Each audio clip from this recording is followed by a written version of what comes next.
All right, let's dive right into this explainer.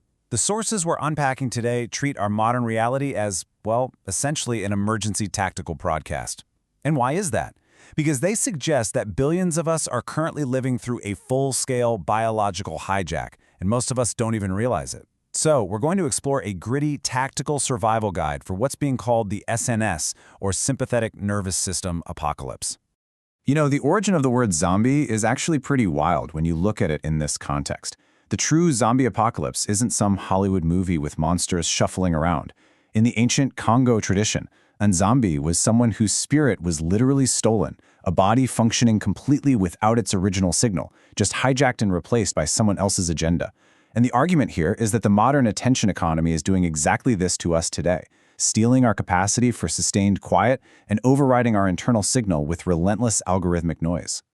Think of your nervous system as having two entirely different operating rooms. In the threat room, you're locked in a state of sympathetic nervous system overdrive. You're constantly braced, always looking for danger. But over in the reception room, that's your parasympathetic state. That's the only place where your brain can actually process, create, and receive deep signals. The problem? Our modern world basically locks the door and traps us inside that threat room. And the really crucial number to understand here is 24. Being trapped in a fight-or-flight response 24 hours a day means your body is just continuously pumping cortisol. Fun fact, cortisol is actually only designed to clear out after a quick, 20-minute burst of danger. When it's constant, it acts like this thick biological static. It completely blocks your spiritual receptivity. I mean, you simply can't hear a still, small voice when your body's alarm bells are just screaming constantly. So let's move to Section 1, the asset, the Gibber Warrior. Listen, if you're tuning into this and you feel entirely burnt out, just totally anxious and exhausted by the noise of everything, the source texts offer a surprisingly profound comfort. In the economy of the specific type of warfare, your brokenness, that's actually your credential. The ancient Gibor tradition started in the cave of Adullam, with men who were in serious debt, totally distressed and discontented. They were broken men who were forged into an unbreakable tactical unit. And the texts make it very clear that you aren't fighting this battle alone. The Hebrew term El Gibor translates to mighty God or the champion. It literally means the warrior who fights right alongside you in the trenches. The whole idea is that this champion has been in the dark cave with you this entire time, singing the warrior's battle song over you, even when your receiver was way too jammed with anxiety to actually hear it. Which brings us to Section 2, the hardware, mapping the biological temple.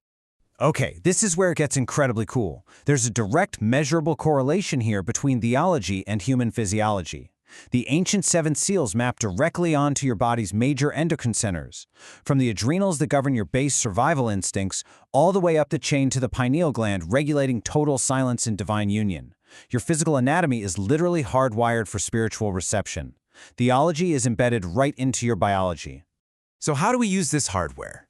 According to the sources, you can manually activate this temple using specific kinetic actions. The ancient Hebrew prayer postures are designed to physically shift your nervous system out of panic mode. You have shaka, which is a forward bow offering up the body, then kara, kneeling to totally surrender control, and nasa, lifting the hands to signal a state of alert readiness. You're basically taking your physical body and commanding it to walk right out of the threat room. The absolute key takeaway here is that your physical posture matters immensely. Your body isn't just some meat container for your spirit to sit inside, it is a finely tuned biological tabernacle. It's literally a resonance instrument that's specifically designed to receive a divine signal. That takes us to Section 3, the override, the pneumatic engine. In Hebrew, the word we're looking for is ruach.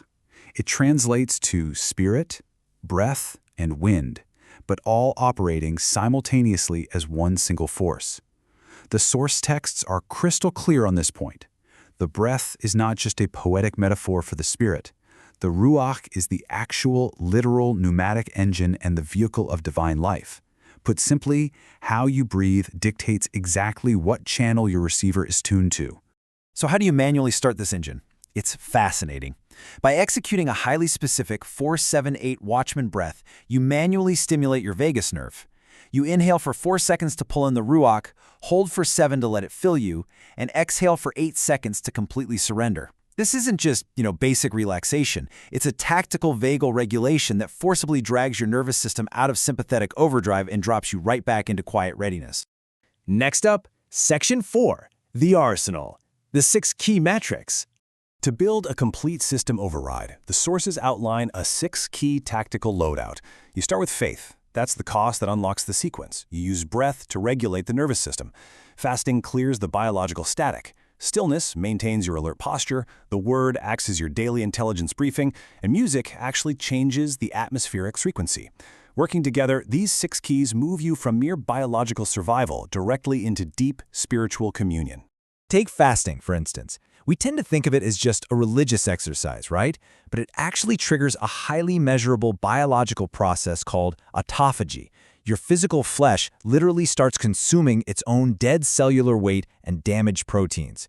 It's a physiological stripping away of metabolic noise so that your internal receiver can finally hear clearly, without all that interference.